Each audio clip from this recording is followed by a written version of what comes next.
మంచు విష్ణు హీరోగా నటించిన కన్నప్ప ఈ రోజు థియేటర్స్లోకి వచ్చింది. రెబల్ స్టార్ ప్రభాస్ అతిథి పాత్రలో నటించడం వల్ల తెలుగుతో పాటు హిందీలోనూ ఈ సినిమా మీద స్పెషల్ క్రేజ్ ఏర్పడింది. అయితే తిన్నడు మహాభక్తుడిగా మారటానికి వాయులింగం కారణమవుతుంది. అడవిలో ఉన్న వాయులింగాన్ని దక్కించుకోవాలని కొంతమంది ప్రయత్నిస్తుంటారు. దీనికోసం ఏకంగా అక్కడున్న జనాన్ని గూడాన్ని కూడా తగలబెట్టాలని అనుకుంటారు. దీంతో తన గూడెంలోని వాళ్ళని కాపాడుకునేందుకు తిన్నడు రంగంలోకి దిగుతాడు. వాయులింగాన్ని కాదు, గూడెంలో ఎవరైనా తాకాలంటే నన్ను దాటాల్సిందే అంటూ అడ్డుగా నిలబడి పెద్ద యుద్ధమే చేస్తాడు తిన్నడు.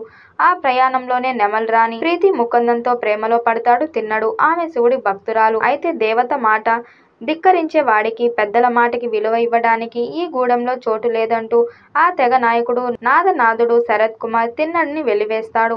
అలా గూడానికి దూరమైన తిన్నడిని మహాశివభక్తుడిగా మారుస్తాడు రుద్ర. అక్కడి నుంచి శివుడు అక్షయ్ కుమార్ మహాశివభక్తుడు అవుతాడు తిన్నడు. ఇందుకు కారణమైన పరిస్థితులేంటి? అసలు వాయులింగం కోసం ఎందుకు అంత పోరాటం జరిగింది? అసలు ఈ కథలో కిరాట మోహన్ లాల్ మహాదేవ్ శాస్త్రి, మోహన్ బాబుల పాత్ర ఏంటి అనేది తెరపై చూసి తెలుసుకోవాల్సిందే. మరి ఈ చిత్రం ఎలాంటి విజయం సాధిస్తుందో చూడాలి. ఈ వీడియోపై మీ అభిప్రాయాన్ని కామెంట్ బాక్స్లో తెలియజేయండి. వీడియో నచ్చినట్టయితే లైక్ చేయండి, షేర్ చేయండి, కామెంట్ చేయండి. మరిన్ని అప్డేట్ కోసం మన ఛానల్ సబ్స్క్రైబ్ చేసుకోండి. నోటిఫికేషన్ కోసం పక్కనే ఉన్న గంట సింబల్ని కొట్టండి.